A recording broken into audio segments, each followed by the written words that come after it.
All right, let's bring in now my Thursday night panel, former Speaker of the House Bronwyn Bishop and National Senator Matt Canavan. Bronwyn, this was described as a potential terror attack. Had this exploded, this could have caused a mass casualty event. Don't the public deserve to know about this? Absolutely they do. And now that the police are talking about there being an organisation behind these attacks, that they are coordinated, let's go back to stage one of what happened. After the massacre of October 7, the hideous beheadings, rapes, atrocities on human beings, what we saw was, before Israel took any action at all, we saw that dreadful demonstration at the Opera House. Now, nothing was done, but it happened all over the world. It didn't happen by accident, or did it? Was there some organisation that made it spring up to try and seize the ground and turn themselves into victims?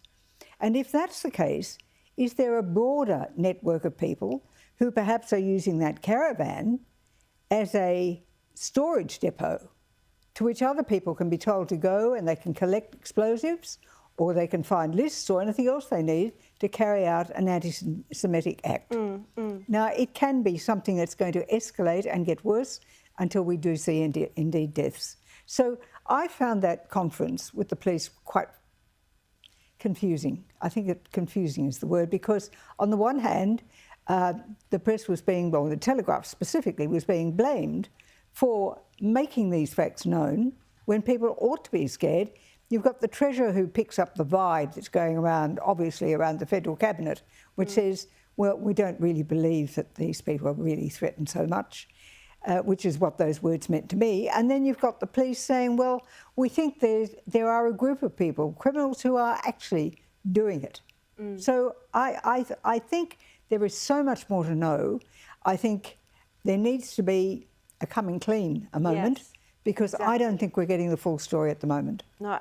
Matt Canavan, what do you think? I've just revealed tonight the two addresses that were in the caravan filled with explosives, enough reportedly for a 40-metre blast wave. The Great Synagogue and the Sydney Jewish Museum, that's the Holocaust Museum. You know, how has it got to this point? Do you agree that this is due to a lack of action and leadership and tough enforcement from the very start?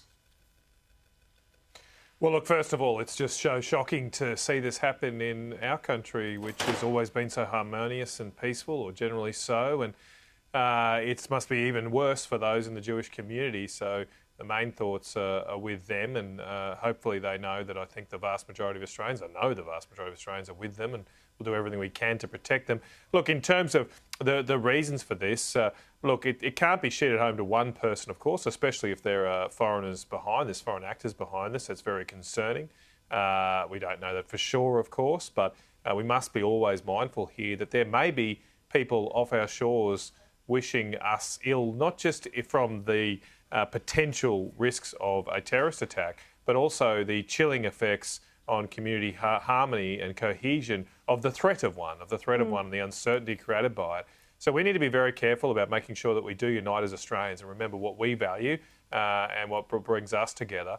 And look, certainly the Prime Minister's lack of leadership has not helped matters. He has not brought the country together through these difficult times. So I'm not going to sit here and say the Prime Minister's directly to blame for these things. Of course he's not doing these things, but not showing the kind of leadership he should as a Prime Minister has not helped matters, and it certainly doesn't help us combat these allegedly potentially foreign actors willing to divide Australians. Well, I don't think they are foreign actors, because New South Wales Police went on radio today and they said there was no evidence that there was foreign actors. That's New South Wales Police on record, on the radio, saying they didn't know what the Prime Minister was referring to, and maybe it was something else. The AFP has put out a statement, though, saying that they suspect that it may be, and as I said, there's an uncertainty about it, but it's definitely possible. Well, I've reported that they have no tangible evidence at all. They might get the evidence, it might turn out to be, but at this point in time, and I've got very good police sources, there is no tangible evidence for foreign actors at